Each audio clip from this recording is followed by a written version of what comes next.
What's up, guys? Welcome back to Dream a Little, the podcast that's all about helping you feel confident about your ABGL side.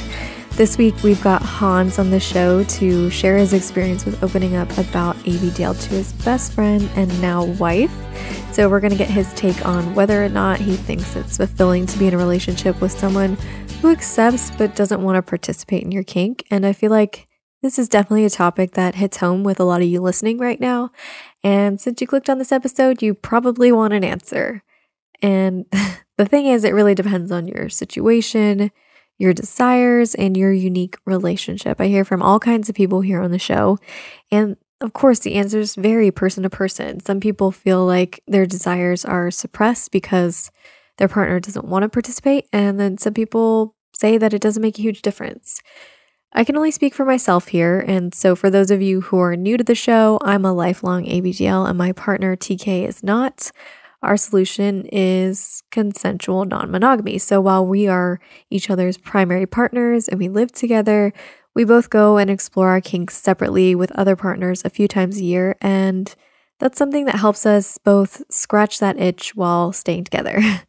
And trust me, I know that this type of agreement is not for everyone. Not everyone is comfortable sharing their partner, and that's totally understandable. So at the end of the day, it's really up to you to do some soul searching and really think about, how important is this kink to you? Do you think you'll be happy having a partner who knows about it but doesn't want to participate? Or do you see yourself over time starting to feel resentful because you feel like you can't really be yourself in front of them? I'd love to hear your thoughts, so shoot me a message on Instagram or Twitter. I'm at Daddy I Want This to let me know what you think. Before we get started, I want to give a quick shout out to some really cool people.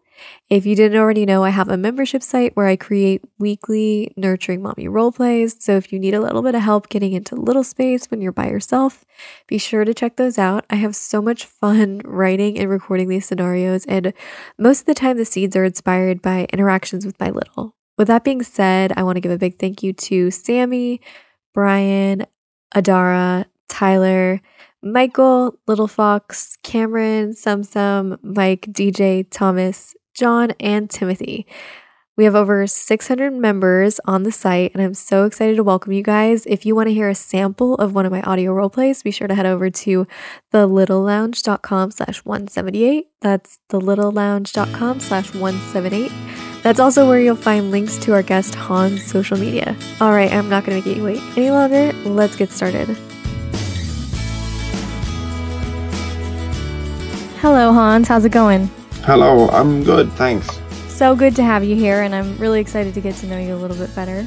Yeah, pleasure to be here, really, and I look forward to contributing in my own way. I hope I can be of some I don't know, inspiration or something. Yeah, that sounds great. So can you tell me a little bit about yourself and how you fit into the ABGL community? I'm in my mid-30s. I'm married. I have 2 children, and I have been a ABDL for as long as I can remember, sort of 6-7 years old. I am married to a vanilla person who knows and who participates, and I try to be a anonymous contributor to the local community here in Norway. That's great. So what is the extent of your partner's role playing and involvement with when it comes to ABGL? She's really, really good about it. She's although she's not into it, she plays along, she role plays,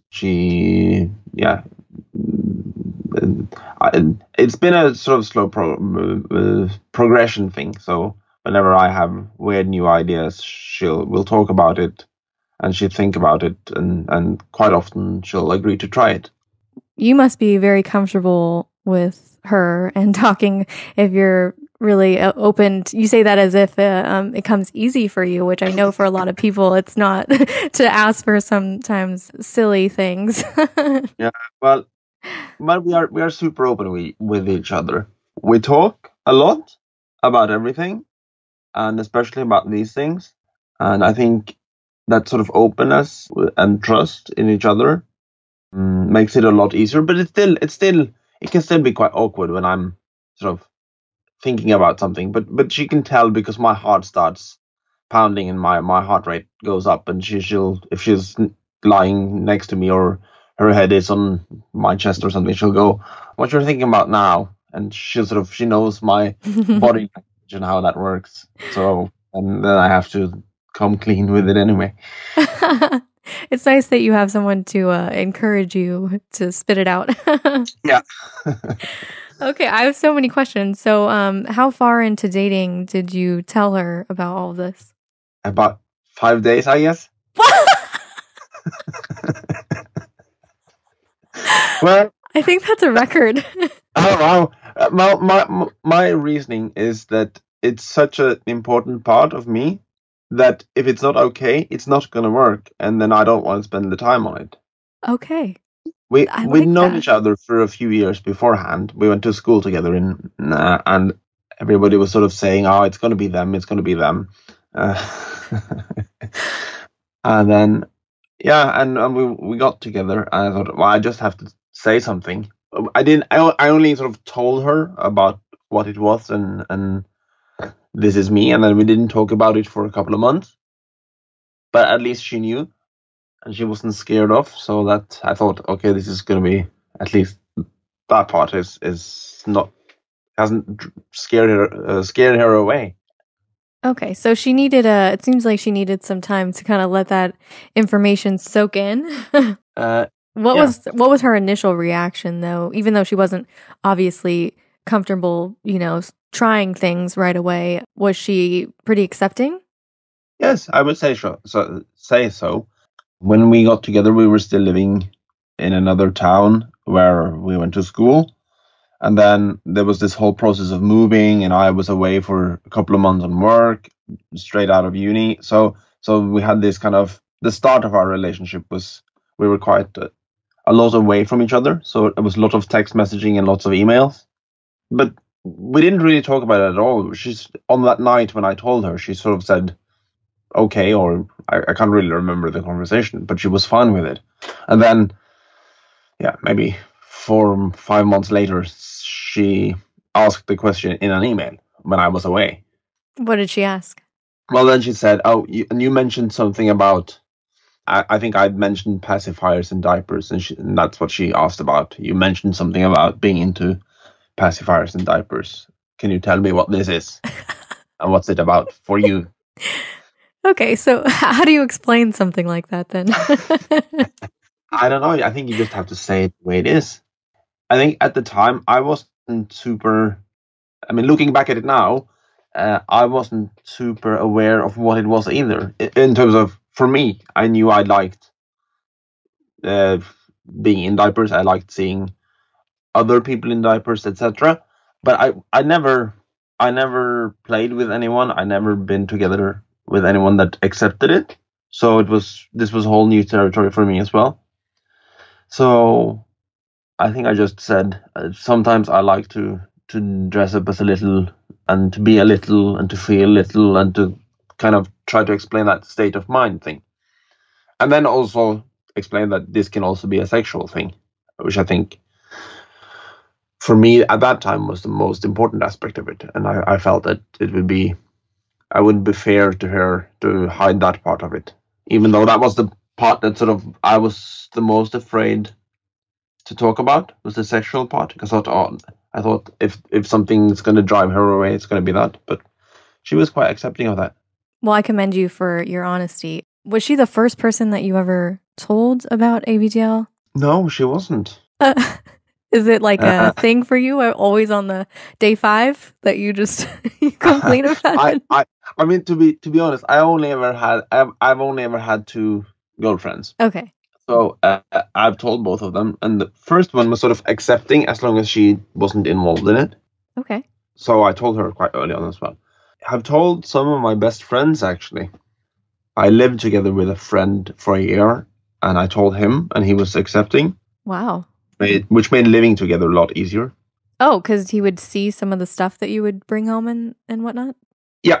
Okay. Was he curious? Yeah, he was actually. And we had some good conversations about it, and I showed him some stuff, and yeah, he's been my best friend for since we were like 6 years old. So we've known each other for a very long time, and we're still very good friends. Would you have told him if you were not living together? Yes, I told him before I knew we were going to be living together, actually. Okay. So do you tell all your friends? No, it's just him. But I think at the time I just had a need to talk to someone about it. I was young, and the internet was young, and it's hard to find other people to discuss it with. Right. And I felt I could trust him, and we trusted each other on other things. So I thought, I'll tell him, and it was really good. It was good to have someone to talk to. Is it easier to tell a friend than it is to tell a romantic partner? I think so. I'm not sure, actually. With him, I sent him an email. I thought I'm going to send him an email, sort of very factually explain it to him, so that there's no emotion in it. Right. Okay. But with my wife now, I told her in person the first time, and that was super hard. So I guess it was easier to sort of very, very straightforward explain it to someone I wasn't going to be romantically involved with at all. I mean, we were never going to play together. That was never the question. I just wanted to tell my best friend. Right. That takes the pressure off when they're not expected to participate at all, and you don't want them to. So no, absolutely. But when you're hoping that other person is going to be involved, I mean, you mentioned this is a sexual thing for you, so it sounds like it's very important. And I just was wondering, after your previous relationship with someone who was accepting but never wanted to participate, after you've experienced that, would you ever go back to that kind of situation where your partner... No. Okay. No, can we talk a little bit about that? Was it like... I imagine it's very hard to be with someone who, even if they are accepting and they let you do your own thing, if they don't want to participate, that's got to feel like difficult. Yes. And I think it worked because we were living so far apart for most of our relationship. I mean, in hindsight, it's super strange that it lasted as long as it did. Because we were together for a year, and then I moved away and stayed away for 4 years. 4 years? Oh my gosh. Yeah. Wow. So, and then we stayed together throughout all those years, except until the very end. And then I sort of realized this is just not working. So, but I mean, maybe if we've been more together physically, maybe she would have been eventually into it. I don't know. But in looking back at it, it was working less than I thought it was at the time, if that makes sense. Yeah. I mean, I understand myself better now, and I understand how relationships should be better. So, but I was very young. She was the first relationship I'd been in. I was very sort of, someone wants to be with me kind of feeling. So I tried to protect that, I guess. I think that's pretty normal, especially for, your first love. And sometimes when you get into a relationship, especially in the beginning, everything is so exciting that I know in my past relationships, I would almost forget about ABDL entirely because I was so into the person. And I just thought, oh, it's fine. I don't need that. Like, as long as I have this person, I'll be fine. But then it always comes back. And was that something that you made clear to your wife when you first told her that? Because I know sometimes partners feel like, oh, this is a phase, or it's not that big of a deal. Like, it's something small that they want. They don't realize how important it is and how much it is part of your personality. Yeah, I think I told her quite sort of, but when she asked the question back at me after I told her, then a few months later she sent me an email. We started discussing. Most of it then was written, so it was very. You get the chance to properly think about how to write it because you're writing it and not telling it. Yeah, I was quite straightforward. This is who I am. This isn't going to change. This isn't going to go away. This is a part of who I am. So yes, that was definitely a big thing to sort of try to explain that it isn't all of me, and I try to stress that as well, that I'm more than just being that, but this is a part of me, and if we're going to be together, we have to accept each other completely. Right. Yeah, it's not all of you, but definitely is a part of you. I really like that too, because you don't want to go too far to be like, this is who I am. And, you know, I mean, there's multiple sides to all of us, of course. Like, you're not going to be a baby all the time. But it's also important to know, like, yes, this is important enough that I need you to be on board with it. So at what point did she become interested in participating? It was a little over a year later, I guess. We moved together roughly 1 year later. Then I was away again for work. I have a job where I would travel a lot, and we would take that time to sort of chat to each other and email each other little nice stories or just nice thoughts about each other. But it will also be room for these kind of talks about all the big existential questions about pacifiers and diapers. And I remember it still. I was probably on my way back to my hotel room or something at work, and she'd sent me a text message saying, "Oh, thinking about you, think about missing you," and then like ... and another text followed, thinking about trying on a diaper when you're away just to see how it feels. What, did your heart skip a beat? Yeah. I'm like sweating. Imagine. I'm like, oh my gosh. Yeah. So exciting. Yeah, exactly. You can imagine. Okay, so how did you respond to that? I can't remember what I said, but I said something along the lines of, "Well, you know where they are," or something. Oh, okay. So she had seen some of the diapers and things that you kept around the house by then. Yes, and she'd also seen me in them. Oh, okay. Cool. Yeah. So I mean, she'd seen me having one on, and she knew where they were, everything. So yeah, and I remember also, if you do and you want to talk about it, let's call tomorrow. I have time. I kind of like that approach of her trying it on her own first. That seems like a good move because maybe it's a little bit embarrassing for the first time to wear one and you don't know if you're going to like it. And it might be easier if there's not someone around watching you, I guess. Yeah. So I think so. What was her experience like? We never really talked about a lot about it, actually. Just something came up, but she tried one on, and I remember I got the text message saying, "Well, it's not. Well, it was along the lines of this is very soft, or this is nice and comfy, or something." Oh. So obviously she didn't hate the feeling of it. Okay, that's good. Yeah. So that was the start. So when she would see you wearing around the house and stuff, would you be like having clothes over it, or did you like slowly ease into what was the first time you were wearing around her like, and was she involved in any part of it, like either telling you to put one on or helping you put one on or anything like that? Before this, when she sent me text saying she was going to try it on, she hadn't been any part of it. She hadn't told me anything. She hadn't put one on me or anything. She just sort of seen me wearing them, and I'd always worn underclothes, so she knew I had one on, but nothing else. Okay, and she was pretty comfortable at that point. Yeah, she was very comfortable, actually.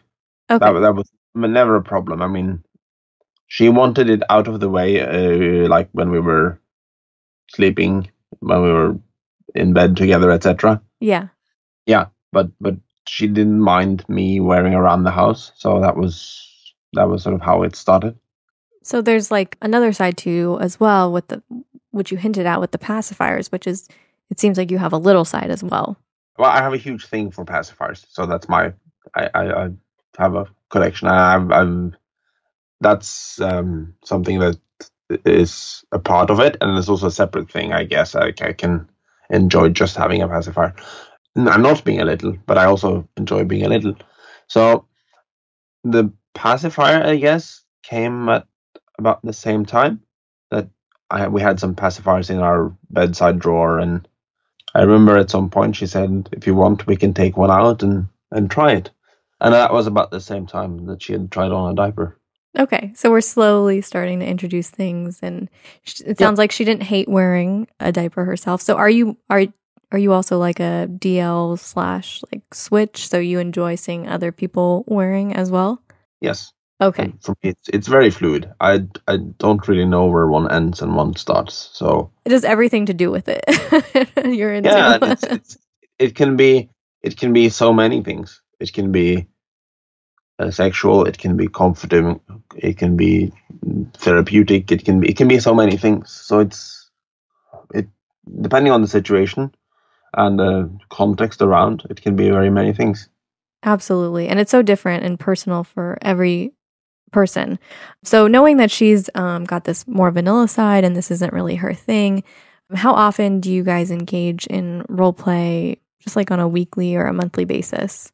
It varies a lot. It varies because of how I am. I mean, this could be down to the mood, or if I'm stressed at work, it might be more. If I'm, yeah, so it varies, but probably on average once or twice a month.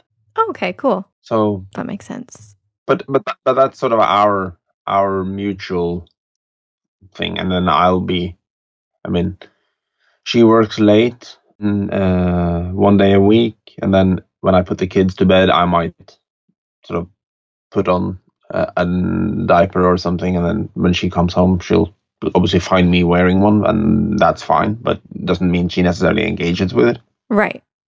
So I know for a lot of people, myself included, sometimes there are triggers in our life that kind of make us either go further into ABDL or kind of pull away from it. Like I don't know, maybe if some people get stressed out and they feel like they want to do it more or less. Do you notice that's true in your life too, depending on really what's happening? Yep, absolutely. I mean, sometimes in my work, I have responsibility for a lot of people, and then I sort of feel the days after that, or the sort of that evening or the day after, I'll be very unfocused, and then I will be sitting in these times it's the home office, but I'll be sitting at the office trying to do work, and I'll get done very little, and that's sort of a typical day when I need it more. And usually then if I tell my wife, she's very happy to indulge me in that, because it helps me. That's great that she's so understanding. Are you familiar with having like a binge and purge kind of cycle at all within ABDL? I'm familiar with it, yes, but I don't think I've had the odd purge thought to sort of get rid of it, and that's some years ago. I think the more you surround yourself with accepting people, the less need you get these kind of binge and purge desires. I mean, I can have some sort of binge desire in terms of that there can be several days where you're engaged in it, but then because of the place we're at, that's just nice to have that time and to be able to do that. It's just nice. It's not a purge feeling that follows. It was nice. Right. You don't feel the need to, throw all of your things away. I mean, diapers are expensive, so we don't want to do that. Absolutely. They don't come cheap. So, yeah, I know for some people it gets that strong, but I do think there's, like you said, there's a correlation between feeling able to be transparent with the people you care about and that feeling of shame. So if you're able to be open and your partner knows about it, I think you're less likely to feel this need to quit or try to quit being ABDL and get rid of all of your stuff. Yep, I completely agree. I think, and that goes for everything, doesn't it? If you know people accept you, it's a lot easier to accept oneself.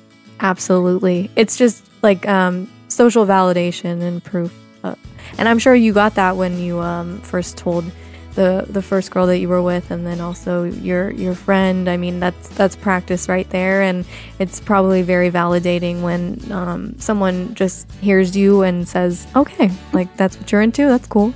Doesn't change the way that I see you. Yep. Absolutely. Well, Hans, thank you so much for coming on the show. I really enjoyed getting to know you, and I hope that we stay in touch. No, it was a pleasure, and and if there was anything else, then just pop me an email or something? Absolutely. I'd love to have you back on the show. Cool. All right. I'll talk to you soon, Han. Oh, okay. All right. Have a bye. good night. So there you have it, guys. I hope you found this episode helpful. Don't forget to head over to thelittlelounge.com/178, where you'll find links to Han's social media, as well as a sample of my latest Nurturing Mommy roleplay. Bye for now.